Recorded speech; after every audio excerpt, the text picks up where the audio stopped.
Matius 12:43 sampai 45. Apabila roh jahat keluar dari manusia, ia pun mengembara ke tempat-tempat yang tandus mencari perhentian, tetapi ia tidak mendapatnya. Lalu ia berkata, aku akan kembali ke rumah yang telah kutinggalkan itu, maka pergilah ia dan mendapati rumah itu kosong, bersih tersapu, dan rapi teratur. Lalu ia keluar dan mengajak 7 roh lain yang lebih jahat daripadanya, dan mereka masuk dan berdiam di situ. Maka akhirnya keadaan orang itu lebih buruk daripada keadaannya semula. Demikian juga akan berlaku atas angkatan yang jahat ini. Nah, pertanyaannya adalah, Boksu, Matius 12 ayat 43 sampai 45 itu ditulis roh jahat kembali ke rumahnya. Manusia, ya, itu artinya manusia. Dia diajak lebih banyak roh yang lebih jahat dan seterusnya. Itu maksudnya bagaimana berlaku pada angkatan jahat ini. Apakah orang jahat akan semakin jahat karena roh-roh jahat tersebut? Apa maksud lain atau ada maksud lain? Ya, oke. Ini pertanyaan yang baik, ya. Sekarang perhatikan inti pengajaran daripada nas firman Tuhan ini. Inti pengajaran demikian. Roh-roh jahat memiliki kerinduan untuk berkuasa kembali kepada orang-orang yang pernah dirasukinya sebelumnya. Ingat, ini merupakan ciri ataupun karakter daripada roh-roh jahat. Kemudian yang kedua, roh-roh jahat tidak bisa kembali apabila hati orang itu telah didiami Roh Kudus. Kenapa? Karena tubuh kita adalah bait Roh Kudus. Karena firman Tuhan katakan roh yang ada dalam diri kita lebih besar daripada roh-roh yang ada dalam dunia ini. Ya.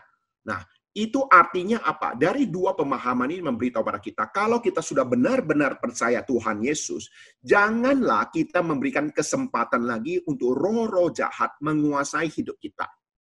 Kalau kita percaya Roh Kudus bekerja di dalam hati kita, mendiami hati kita, mari kita taati karya Roh Kudus di dalam hati kita. Ketika kita ingin melakukan sesuatu tindakan, Roh Kudus sudah membimbing kita, sudah menegur kita, membuat kita rasa takut, membuat kita kehilangan damai sejahtera. Kita taatin, kita ikutin gitu loh. Kalau tidak ya kita akan itu loh berbuat jahat. Sama seperti angkatan yang jahat, itu loh yang dimaksud, ya. Kemudian pemahaman ini juga bisa dimengerti sebagai murtad. Ya, pemahaman ini juga bisa dimengerti sebagai murtad, bahwa dia sudah bersih oleh darah Kristus, sudah percaya Tuhan Yesus, Roh Kudus sudah bekerja, namun dia murtad lagi. Ya, membuat dia semakin parah. Artinya di sini apa? Nah, seperti apa dikatakan oleh Ibrani.